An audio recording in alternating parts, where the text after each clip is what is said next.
Hello class, welcome to lesson 3. I just wanted to go over a few things with you. So if you come here to our content tab and down to lesson 3, we've got our usual assignments, the lesson material and quiz instructions, then the quiz itself, posting on the discussion board, responding on the discussion board, an application activity, and now a teach a friend activity that will happen each week. And finally your learning report.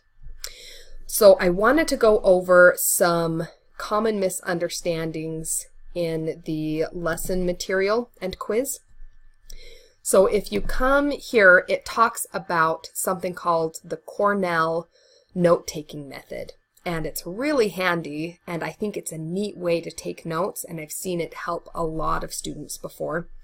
But some of the wording is kind of tricky.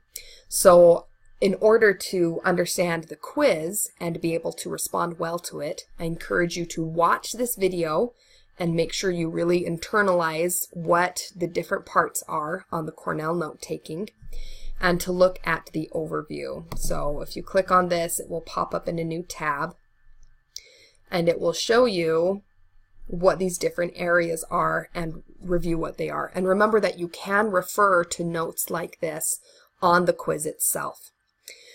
So I'm actually posting in this announcement where you found this video a brief visual about the different terminology here. So on the quiz it's going to ask, where do you summarize things?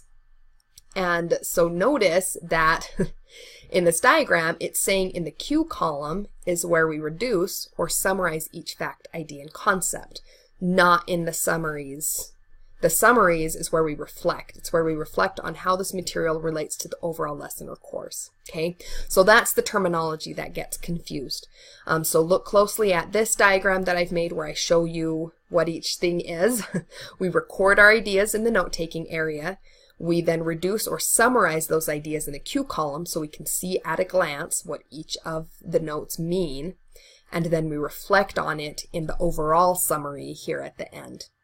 So again, I know it's confusing, but I wanted to get that out there.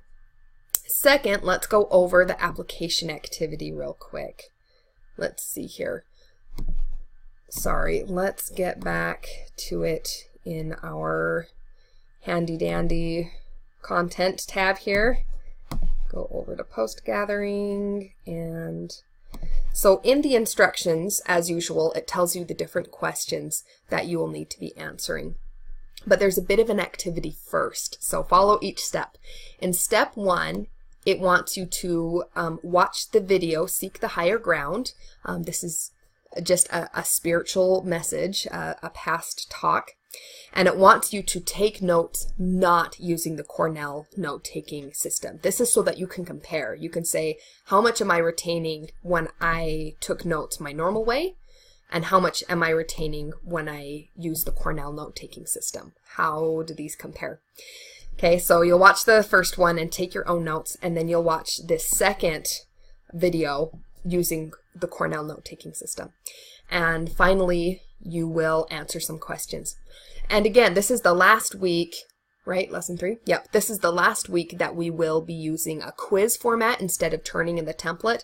But I still think it's a lot easier if you use the template first so that you've written down all of your ideas and can just copy and paste it into the quiz.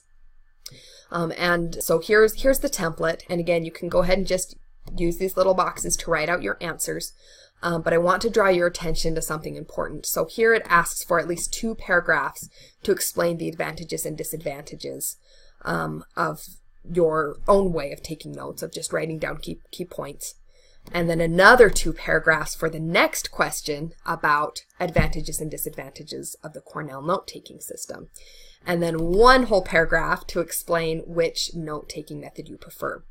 And this really is for your own reflection, so feel free to answer these completely honestly. But I'm just trying to say 2 paragraphs for question 1, 2 paragraphs for question 2, a full paragraph for question 3.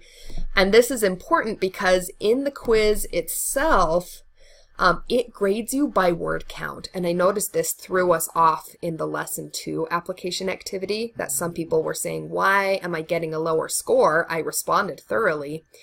Well, because only these 2 application activities are automatically graded, and it just does it by word count. I go through and look at them, but this is meant to give us as teachers space to respond to more questions and emails and things. So it is going to only look at your word count. So notice for question 1, it interprets 2 paragraphs to mean 80 words or more. So you will want to check, is my response 80 words or more when you put it into this box? And then your next response also needs to be 80 words or more, since it was meant to be 2 paragraphs as well. And this final one needs to be 40 words or more. So I encourage you to pay special attention to that just to make the grading process a little easier. I'm sorry that we have to get so nitpicky about the exact word count. I hope you'll be able to just write from your heart and actually do some real reflecting yourself.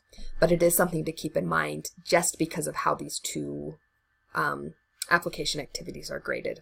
Okay, so there are the few things I wanted to go over. If you have any questions about these assignments or anything else, please let me know.